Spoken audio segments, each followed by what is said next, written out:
Учебный год для большинства детей в Кыргызстане начался в дистанционном режиме. Сейчас школу в привычном формате посещают только ученики первых классов. Все остальные занимаются дома у экранов телевизоров, мониторов компьютеров или со смартфоном в руках. Несмотря на это, администрация или сами классные руководители требуют с родителей деньги в классную копилку за ремонт и на другие нужды. Поэтому городская власть решила совместно со СМИ провести пресс-тур по некоторым школам.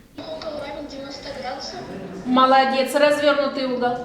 Первое учебное заведение, которое мы посетили, была 61. Она в городе известна тем, что выпускники лицея получают самые наивысшие баллы ОРТ. Несмотря на свой престиж, жалобы в ее адрес со стороны родителей поступают часто. Так, родители учеников в начале учебного года были возмущены тем, что, несмотря на офлайн образование, поборы все еще остались. Однако, как сообщил директор школы, всеми работами по сбору и использованию финансов от добровольных взносов занимаются общественное объединение родителей, которые никак не зависят от руководства школы. Администрация учреждения якобы может только просить их выделить на те или иные школьные расходы.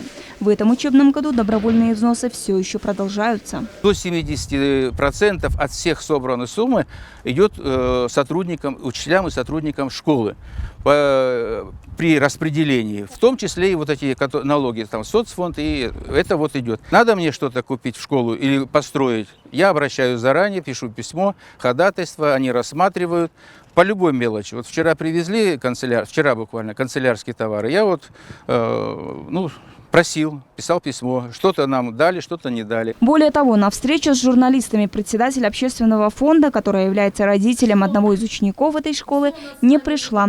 И весь финотчет якобы можно предоставить только этот человек.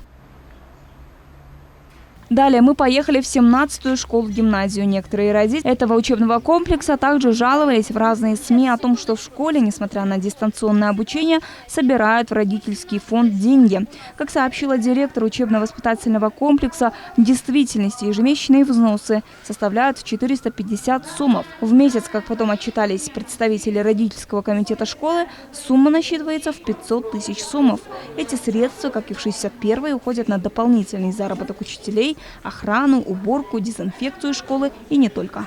То есть, получается, родители как сооплата. В этом году мы сделали шикарный ремонт в актовом зале. Вы сейчас тоже это все увидите. Это все благодаря УКС-мэрии. На ремонт актового зала было выделено 2 миллиона сомов. Актовый зал завершен.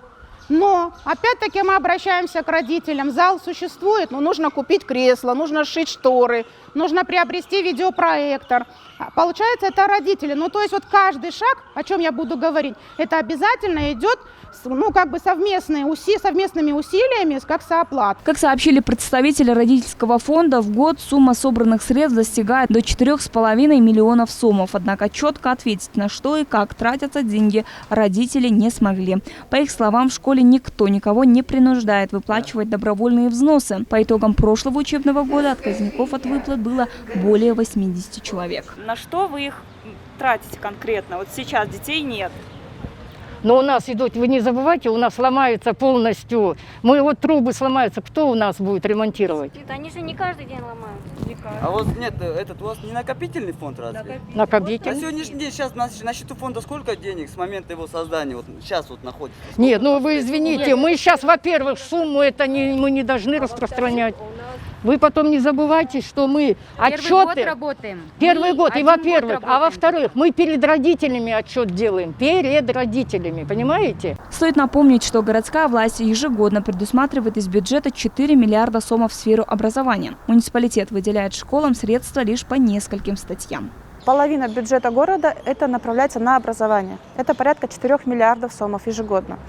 Это оплата коммунальных услуг, это содержание зданий, это текущий ремонт, проведение ремонта, это заработная плата педагогов, оплата налогов, соответственно. Это питание детей. Детей с 1 по 4 класс они получают питание, а также с 5 по 7 у нас получают питание социально уязвимые, это сироты, полусироты. Кроме того, у нас в городе Бишкек, у единственных по республике, это составляет сумма 14 сомов на ребенка, так как по всей республике идет 7.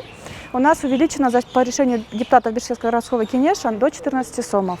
Как сообщили в управлении городского образования, в случае, если администрация или родительский фонд требуют от вас выплатить за общественный фонд школы, вы вправе отказаться и обратиться в управление образования. Напомним, что в прошлом году министр образования и науки Канабек Исаков издал приказ о запрете незаконных денежных сборов в общеобразовательных организациях республики.